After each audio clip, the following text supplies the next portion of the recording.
Shalom saudara-saudara yang dikasihi oleh Tuhan. Ketika kita mengalami disiplin atau koreksi dari Tuhan, kita harus bersyukur. Itu tandanya engkau dan saya adalah miliknya. Salam jumpa dalam program Tuhan adalah Gembalaku. Saudara, zaman akhir ini dikenal dengan zaman yang pragmatis. Manusia merasa tidak perlu sebuah kebenaran yang mutlak. Yang penting adalah apakah kepentingan saat ini terpenuhi. Saudara, hal ini dapat menghasilkan penyalahgunaan fungsi-fungsi di dalam kehidupan ini. Seperti apa fungsi dari pasangan suami istri? Sebagai contoh, tidak lain diantaranya ketika mereka menjadi orang tua bahwa mereka harus mengasihi, mengajar, membimbing, memberi teladan bagi anak-anak mereka, bukan? Namun kenyataannya demi pragmatisme, yaitu kepentingan saat ini, maka berapa banyak yang telah tidak berfungsi lagi sebagaimana seharusnya. Pasangan suami istri bercerai karena alasan pragmatis. Ada banyak semangat pragmatisme membuat seseorang tidak lagi berfungsi sebagaimana seharusnya, atau sebuah lembaga tidak berfungsi sebagaimana seharusnya. Coba kita periksa lembaga-lembaga keadilan di dunia ini, apakah menjalankan fungsinya dengan tepat dan baik. Misalnya lagi lembaga-lembaga parlemen di dunia ini, apakah berfungsi sebagai fungsinya yang baik atau lembaga-lembaga yang lain. Saudara, ketika pragmatisme telah menghanyutkan seseorang, sebuah lembaga, maka saudara, orang tersebut atau lembaga tersebut memiliki kemungkinan besar menyimpang dari fungsi yang seharusnya. Saudara, mari kita membaca Markus pasal 11 ayat 15 sampai 19. Lalu tibalah Yesus dan murid-muridnya di Yerusalem. Sesudah Yesus masuk ke bait Allah, mulailah ia mengusir orang-orang berjual beli di halaman bait Allah. Meja-meja penukar uang dan bangku-bangku pedagang merpati dibalikannya. Dan ia tidak memperbolehkan orang membawa barang-barang melintasi halaman bait Allah. Lalu ia mengajar mereka, katanya, bukankah ada tertulis, rumahku akan disebut rumah doa bagi segala bangsa, tetapi kamu ini telah menjadikannya sarang penyamun. Imam-imam kepala dan ahli-ahli Taurat mendengar tentang peristiwa itu dan mereka berusaha untuk membinasakan dia. Sebab mereka takut kepadanya, melihat seluruh orang banyak takjub akan pengajarannya. Menjelang malam, mereka keluar lagi dari kota. Saudara yang dikasihi oleh Tuhan, 2 kali Tuhan Yesus membersihkan bait suci dari pedagang-pedagang. Yang pertama kali di awal pelayanannya dan yang kedua kali di akhir pelayanannya. Dan saat ini adalah peristiwa di akhir pelayanannya. Ia membersihkan bait suci dari para pedagang. Saudara, apakah pesan firman Tuhan bagi kita? Yang pertama, mari waspadai kepada hati yang serong, sehingga kita tidak lagi dapat berfungsi sebagaimana seharusnya. Saudara, firman Tuhan berkata, lalu tibalah Yesus dan murid-muridnya di Yerusalem. Sesudah Yesus masuk ke bait Allah, mulailah ia mengusir orang-orang berjual beli di halaman bait Allah. Meja-meja penukar uang dan bangku-bangku pedagang merpati dibalikannya. Dan ia tidak memperbolehkan orang membawa barang-barang melintasi halaman bait Allah. Lalu ia mengajar mereka, katanya, bukankah ada tertulis, rumahku akan disebut rumah doa dari segala bangsa, tetapi kamu ini telah menjadikannya sarang penyamun. Saudara, sebetulnya apa yang terjadi di bait Allah? Yang terjadi itu adalah di halaman atau di pelataran bait Allah. Di situ ada banyak para pedagang dan penukar uang. Saudara, mereka tidak lain tidak bukan adalah untuk menolong orang-orang Yahudi kalau hari raya di mana mereka harus membawa kurban yang tidak bercacat atau memakai uang yang suci atau uang bait Allah. Maka mereka tidak repot-repot lagi di dalam mengurus semuanya itu. Semuanya ada di sana.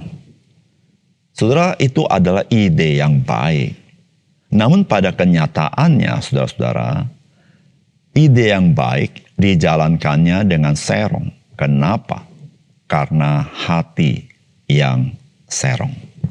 Saudara, ketika hati mulai serong, mencari kepentingan sendiri, mencari keuntungan sendiri, saudara, maka fungsi yang seharusnya baik menjadi tidak berfungsi sebagaimana seharusnya.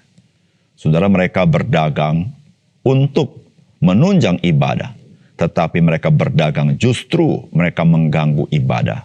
Saudara, di pelataran itu adalah bagi orang-orang yang proselit, yaitu non-Yahudi yang beragama Yudaisme. Saudara, mereka ribut di sana, ada banyak hewan di sana, sehingga saudara-saudara mereka sungguh-sungguh mengganggu peribadatan itu. Sehingga Tuhan Yesus berkata, bukankah ada tertulis, rumahku akan disebut rumah doa dari segala bangsa. Yang maksud Tuhan Yesus adalah tempat itu adalah bagi bangsa-bangsa lain. Saudara yang dikasihi oleh Tuhan, dalam hidup kita pun sama. Saudara, seringkali ide awalnya sangat baik. Namun saudara, kita tidak menjaga hati kita. Saudara, ketika hati kita serong, kita mulai mencari kepentingan sendiri, kita mulai cari keuntungan kita sendiri, kita mulai cari kemuliaan diri kita sendiri, kita mulai mencari kesenangan diri kita sendiri, saudara, mulailah kita tidak berfungsi sebagaimana adanya. Saudara, bukankah itu yang terjadi di dalam banyak orang berorganisasi?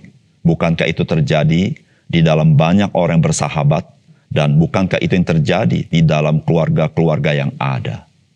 Saudara, perpecahan terjadi dimulai dari hati yang serong. Sehingga kita tidak lagi berfungsi sebagaimana sepatutnya kita berfungsi.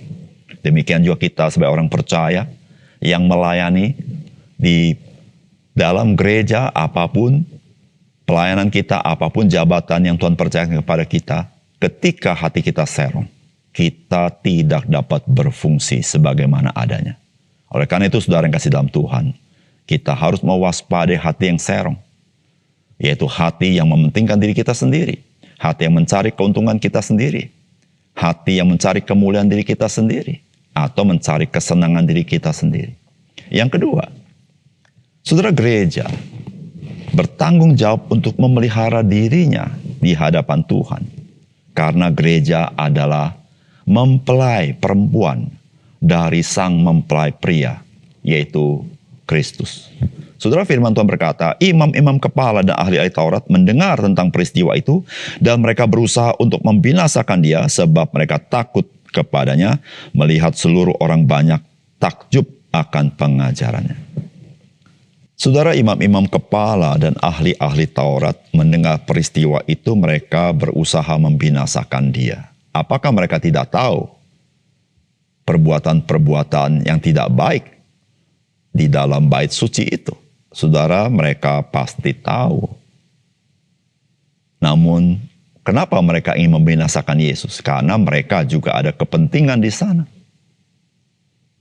Saudara yang kasih dalam Tuhan, ketika berbicara Yesus membersihkan bait suci di awal pelayanannya dan di akhir pelayanannya, sebetulnya itu memberikan indikasi dia adalah Mesias. Saudara, di dalam kitab Maliaki pasal 3 ayat 1 dikatakan, lihat aku menyuruh utusanku supaya ia membersihkan jalan di hadapanku. Dengan mendadak Tuhan yang kamu cari itu akan masuk ke baitnya. Malaikat perjanjian kamu kehendaki itu sesungguhnya ia datang. Firman Tuhan semesta alam. Saudara, dalam perjanjian lama diberitahukan apa yang adalah Mesias. Saudara, Mesias ingin memurnikan umat Tuhan ketika dia datang. Dan saudara, indikasinya adalah dia datang dan dia membersihkan bait suci. Saudara, sebetulnya itu juga yang Tuhan lakukan kepada gerejanya. Saudara, di dalam 1 Petrus pasal 4 ayat 17 dikatakan, karena sekarang telah tiba saatnya penghakiman dimulai, dan pada rumah Allah sendiri yang harus pertama-tama dihakimi. Dan jika penghakiman itu dimulai daripada kita, bagaimana kesudahannya dengan mereka yang tidak percaya kepada Injil Allah? Saudara, gereja Tuhan harus mempertanggungjawabkan diri di hadapan Kristus. di hadapan tahta pengadilan Kristus. Saudara, apa yang perlu dipertanggungjawabkan?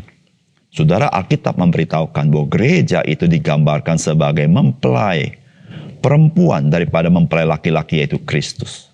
Saudara, gereja harus mempertanggungjawabkan kekudusan gereja di hadapan Tuhan.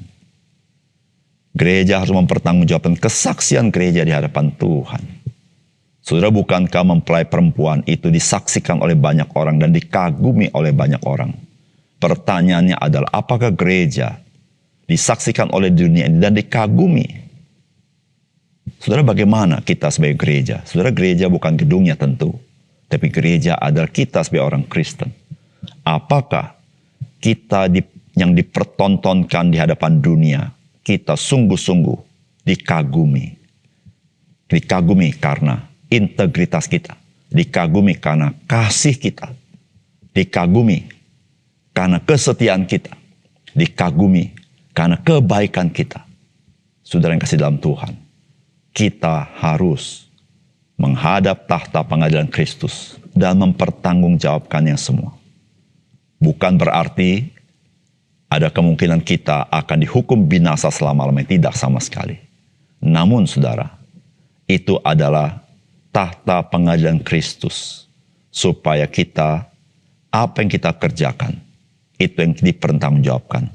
Yang tidak mulia akan sia-sia. Yang tidak kudus akan sia-sia. Tetapi ketika kita lakukan untuk Tuhan dengan sesungguh-sungguhnya, semuanya itu mendatangkan sukacita waktu kita berjumpa dengan Kristus. Ada upah yang kita tidak sanggup pikirkan, namun Dia berikan kepada hamba-hamba yang baik dan hamba-hamba yang setia. Dan semuanya itu, saudara, memberitahukan kepada kita bahwa kita sebagai orang Kristen, sebagai gereja, memiliki tanggung jawab di hadapan Tuhan. Keselamatan adalah anugerah semata-mata, tetapi hidup sebagai orang Kristen, saudara, kita harus sungguh-sungguh membayar harga. Mari kita berdoa. Bapa surga, terima kasih untuk firman Tuhan yang indah yang kami dengar hari ini. Biar Tuhan memberkati firman-Mu dan menolong kami supaya kami bisa hidup sebagai orang Kristen dengan sungguh-sungguh satu kali ketika kami berjumpa muka dengan Tuhan. Kami bersuka cita karena kami kedapatan sebagai orang percaya, sebagai hamba yang setia dan baik. Terima kasih Tuhan, dalam nama Tuhan Yesus kami berdoa. Amin.